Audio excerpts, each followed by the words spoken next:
You're now watching the Danny Mac Podcast on the Bet Rivers Network.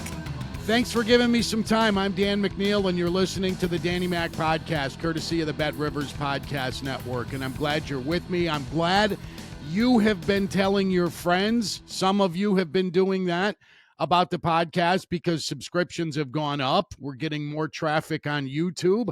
Had a lot of reaction, a lot of clicks on the Dan Hampton, Gary Fensick tribute to Steve McMichael. Thank you for sharing the word. Those of you who are in Michigan and appreciated the interviews I did with Lomas Brown and Eric Kramer from their 91 team, no longer the last Lions team to win a playoff game. Thank you for your viewership and for spreading the word. I guess we got out on a few Lions message boards. People posted the link and lots of people watched those interviews. Thank you so very much. Still got a long way to go. If you haven't subscribed, please do so. It doesn't cost you anything.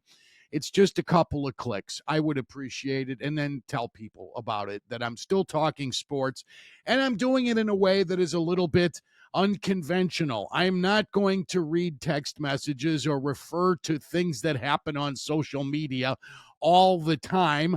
There's enough of that out there, and there's enough of a thirst for that conversation. I want to stretch my legs a little bit and talk about the bigness of this Bears offseason. And you're aware of the huge decision that sits in front of them. There's no reason to continue to gnash teeth over this or that, or whether you want change or don't want change. It's going to be soon when we get those answers. ProFootballTalk.com and NBC's Mike Florio wrote Monday, the Bears by this time next week will know what they're going to do about the quarterback position. That doesn't mean they're going to share it with us, but they should have some resolution after the Indianapolis Underwear Olympics, and they will know what they're going to do. Whether we get news of it, it might not be until the night of the draft. Last year, Ryan Poles made the deal with Carolina, flipping the 1 to the 9, which he ultimately flipped with the Eagles for the 10. So the Eagles could jump up and draft the beleaguered defensive tackle, Jalen Carter, from Georgia. The Bears moved down to 10 and grabbed Darnell Wright. But that was 6 weeks before the draft. I don't think it did him any favors. And I'm not saying they didn't get a lot for that pick. It's going to wind up being a good trade in Bears history. And I got some great DJ Moore stats for you in a second here, as the offseason gives us a chance to examine the history of the franchise as well as the immediate future.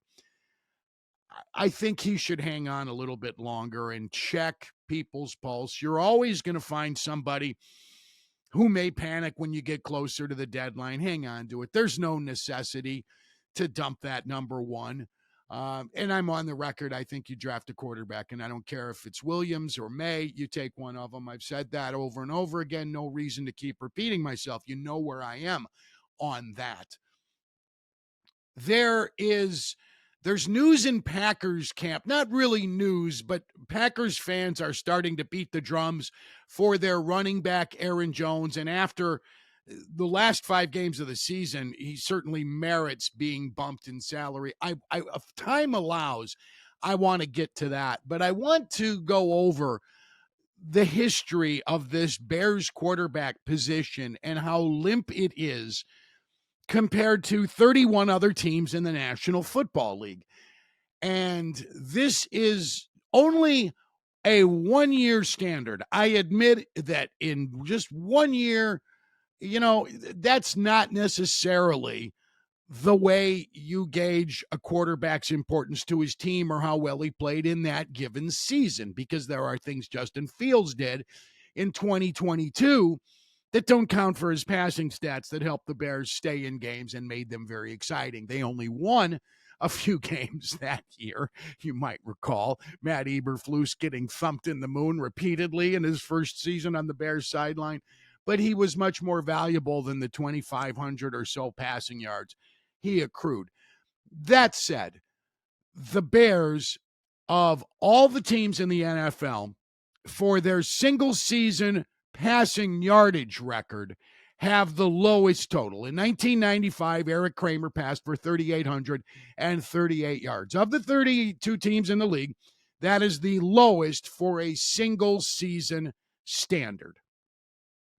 The 49ers have a new single season record holder. His name is Brock Purdy, Mr. Irrelevant, passing for 4,200 plus yards this past year. And he's got some elite company. There have been some good quarterbacks, even in the Montana era, where teams didn't sling it like they have in the last 15 years, maybe right around the turn of the millennium. You see a lot of these teams, individual single season records were set after 2000. Not all of them, and I'll share the oldest one with you in a second. But it is sobering to note Kramer's 38-38 has been bested by so many Green Bay Packers quarterbacks. And it's not just, you expect to have, okay, you got Favre and you've got Rodgers. They both did it 11 times as a Packer. But there were other guys who did it, and Jordan Love was better than 38-38 this past year in his first year as a starter. And I learned over the weekend, Lynn Dickey appears on the Packers list of quarterbacks who've thrown for more than 38-38. So is Don Majkowski, the Magic Man.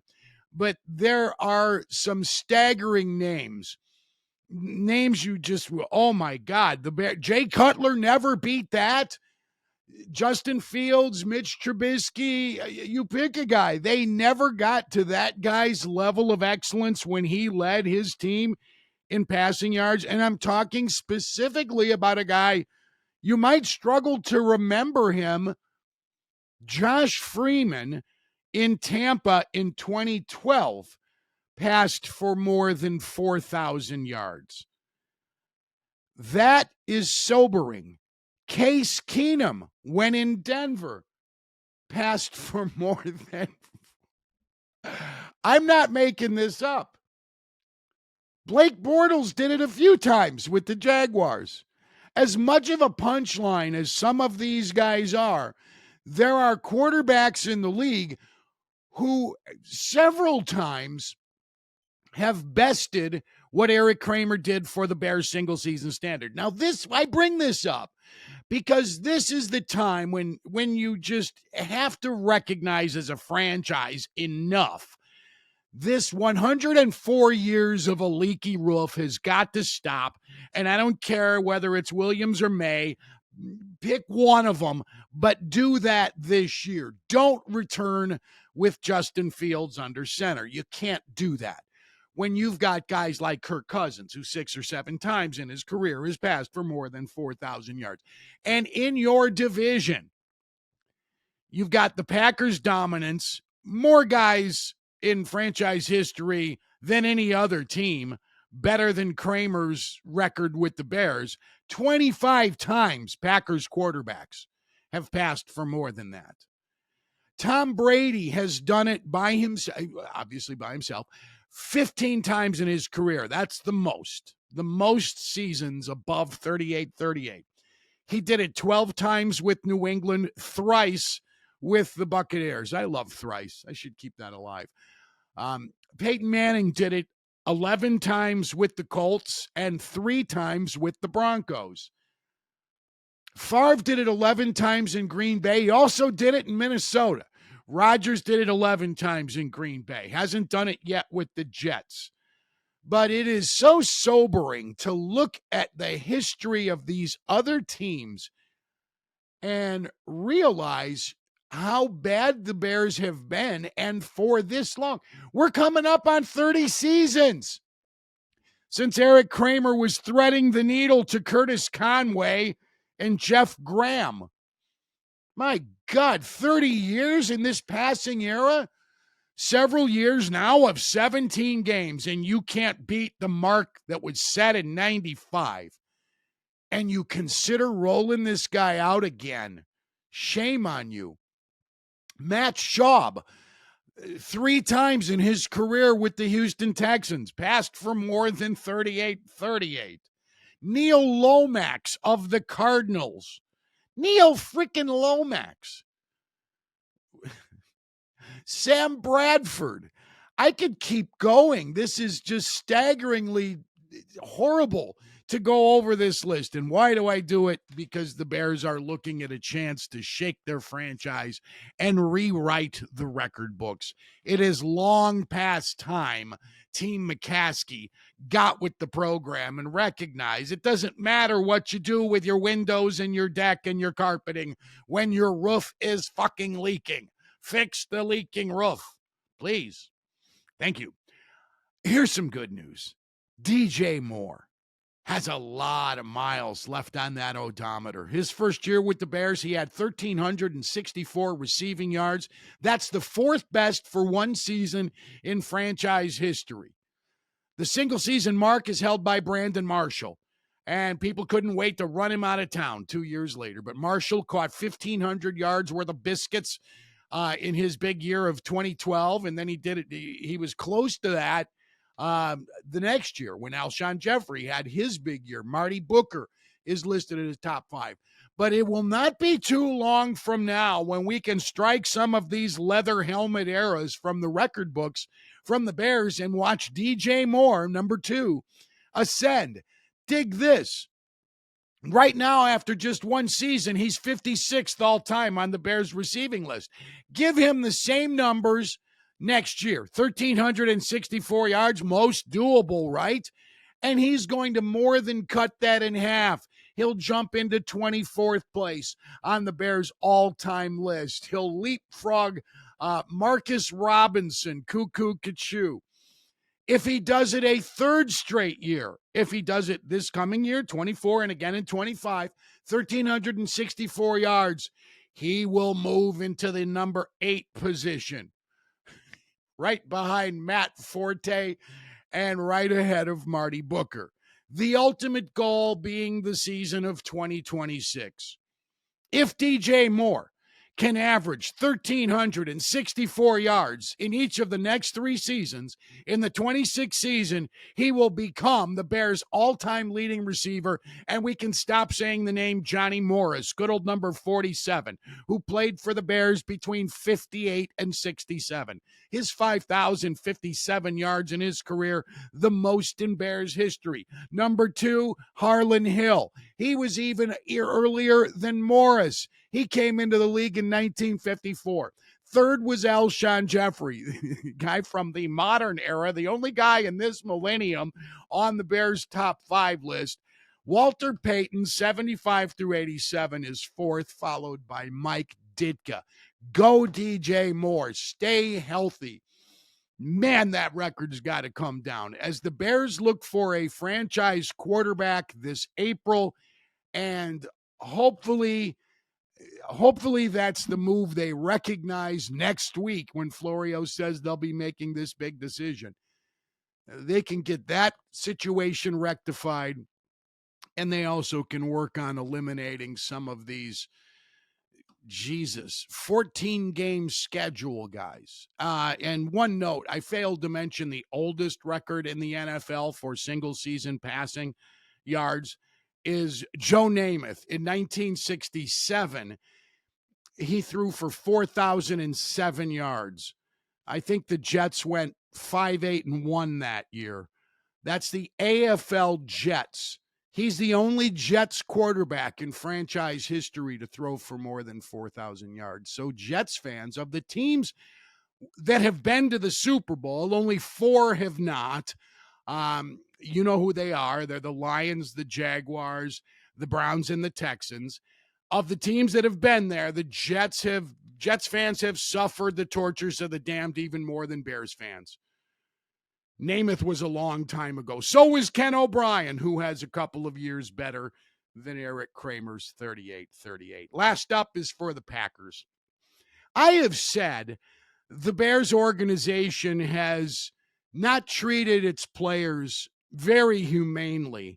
They have kicked guys to the curb and treated them like they're part of the gear for decades. It goes back to George Halas. While other franchises have a much more genteel approach and a much more altruistic and human touch than the Bears do. Now's a chance for the Packers to prove me right. Last year, Aaron Jones agreed to take a pay cut. Now, he did get a signing bonus that was sizable, but he agreed to take a pay cut going from $16 million to $11 million, and he earned that again this past season. He's scheduled to make $12 million this year. Again, that's a $4 million cut from where he was a year ago. It would be great if the Green Bay Packers were to reward him somehow, some way. I don't know if a long-term deal makes sense. He does have some miles on him. He has been in the trainer's room considerable amounts of times, but man, when you watched him at the end of this past season, Week 18 against the Bears, I watched that game the other day with no live football. His first carry just busting off between guard and tackle for 16, 17 yards. He was awesome against the Cowboys in the playoff game. He was good against the Niners. He wrapped up the year with 5 consecutive 100-yard rushing games. Aaron Jones is worth a nice bump in pay. Prove me right, Green Bay Packers. Give this guy some dough. Let him know how much you appreciate a guy who plays a bitch of a position, the most oppressed position in all of professional sports. Adam Delavitt is the guy who runs the show for Bet Rivers Podcast Network. Sam Michael is my executive producer. Randy Merkin takes care of our guest load on social media. We've got Alex Pastor and Troy Mocker, the brand new father. His second baby girl is in the world, and he takes care of research and development. Back Thursday with more NFL stuff and maybe some Blackhawks thoughts now that 98 is back in uniform. Have a great day. I'm Dan McNeil.